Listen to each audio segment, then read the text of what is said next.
I'm a member of the International Trade Committee, and I was the rapporteur for the two flagged agreements with Liberia and Central Africa. I think one of the most important things we've learned from the negotiations with the first countries, Liberia and Central Africa, is that it's really very, very important to take all stakeholders into account, otherwise the project won't work. Everything has to be aware what is the big aim and what are more or less the efforts, and of course you need a lot of negotiations and you need a lot of discussions, but this is more or less the only way it can work. Some of the advice we can give is really it is a collective endeavor. With the example of Cameroon, we came to the negotiation, the private sector, the administration in charge of the forestry, but also the civil society. And when you have a consensus at the level of the country, so then you can have a good and valuable negotiation. But if you don't have this consensus at the national level, it will be very hard.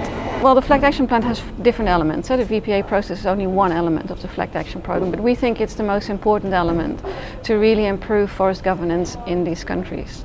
A lot of people, when they hear illegal logging, they think, okay, we need to stop illegal logging. How are we going to stop illegal logging? What we are saying is, well, illegal logging is actually a symptom of something else. You cannot stop illegal logging unless you're addressing the symptoms that lead to illegal logging. And these symptoms include bad governance in these countries, and that includes corruption, that includes the lack of clear tenure rights of local communities, that includes the lack of a very effective, proactive civil society and independent media, etc., etc., etc.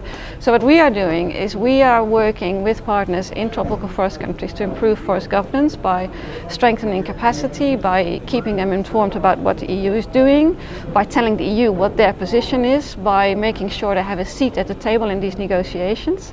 And that, I have to say, is actually pretty revolutionary, because we have 6 VPAs signed now. Every single one of them has been negotiated and adopted with the full consent and inclusive participation of local civil society actors, and in some cases also communities in these countries. And these are legally binding trade agreements. That has never happened with any legally binding trade agreements. So the VPA set an example of how you can have inclusive participation of local civil society organizations in the negotiation and hopefully in the implementation of legally binding trade agreements. One of the greatest, if you like, one of the successes of it was the formal role that civil society now has in the monitoring of Indonesia's forests, with or without a VPA, because underpinning everything in Indonesia is the reform of the laws under the TLAS, under the Timber Legality Assurance System.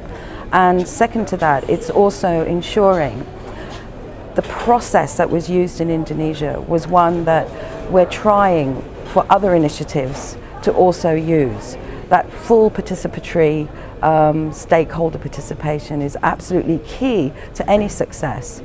First of all, civil society, they know their forest better than anybody sitting in a forest, sitting in an office in Jakarta.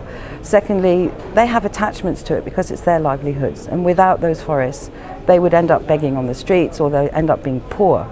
So in a lot of ways, the VPA and the process to achieving a VPA in Indonesia really educated a lot of people about the links between forests and poverty. And that has been a really great thing that the VPA has done in Indonesia.